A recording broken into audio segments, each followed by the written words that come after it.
الحمدللہ رب العالمین نحمدہ ونصلی علی رسول الکریم اما بعد فاعوذ باللہ من الشیطان الرجیم بسم اللہ الرحمن الرحیم.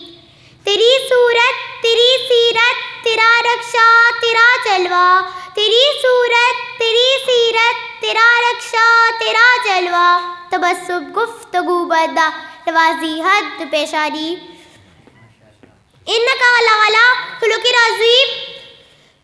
جناب صدر، محترم حضرات اور میرے ہم مکتب ساتھیوں، السلام علیکم.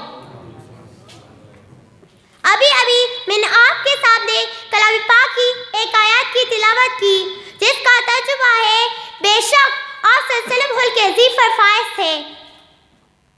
آپ صلی اللہ علیہ وسلم کے حیات طیبہ میں اعلیٰ ترین اخلاق کے نمونے ملتے ہیں. آپ صلی اللہ علیہ وسلم کا اخلاق کی عالم تھا کہ آپ صلی اللہ علیہ وسلم کو کوئی گالی دیتا تو آپ صلی اللہ علیہ وسلم اس کو دعا دیتے، کوئی برا کہتا تو مسکرا کر گزر جاتے، اس کو برا نہیں کہتے. ایک مرتبہ آپ صلی اللہ علیہ وسلم طائف تشریف لے گئے، وہاں کے لوگوں کو ایک اللہ کی عبادت کی دعوت دیتے. وہاں کے لوگوں کے سرداروں نے اتنے بگڑ گئے اور بہت بےروح سے پیش آئے. آپ صلی اللہ علیہ وسلم جب واپس ہونے لگے تو شریر اور بدمعاش بچوں کو آپ صلی اللہ علیہ وسلم کے پیچھے لگا دیا. آپ صلی اللہ علیہ وسلم کے پیچھے لگا دیا. انہوں نے اتنے پتھر آپ صلی اللہ علیہ وسلم کے پر پھینکے کہ آپ صلی اللہ علیہ وسلم کے جسم سے خون جاری ہو گئے، جوتے مبارک خون سے تر ہو گئے. آپ صلی اللہ علیہ وسلم نڈال ہو کر ایک باغ میں بیٹھ گئے.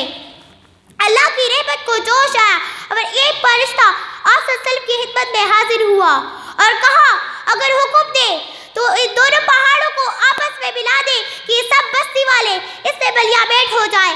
آقا کے اعلیٰ اخلاق کا یہ عالم تھا کہ حضور صلی اللہ علیہ وسلم نے کہا نہیں، یہ مجھے نہیں چاہتے ورنہ ایسا نہ کرتے.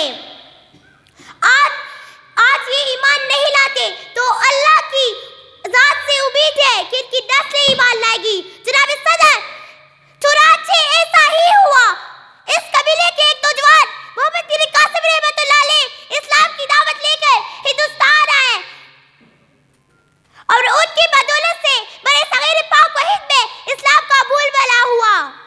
الہی رحم کر ساری طائف کے مکینوں پر، الہی رحم کر ساری طائف کے مکینوں پر، الہی پھول برسا پتھروں والی زمینوں پر، بیچاری بے خبر انجانے کر دے معاف ان کو. جناب والا، اس طرح ایک بوڑھی عورت کا قصہ بھی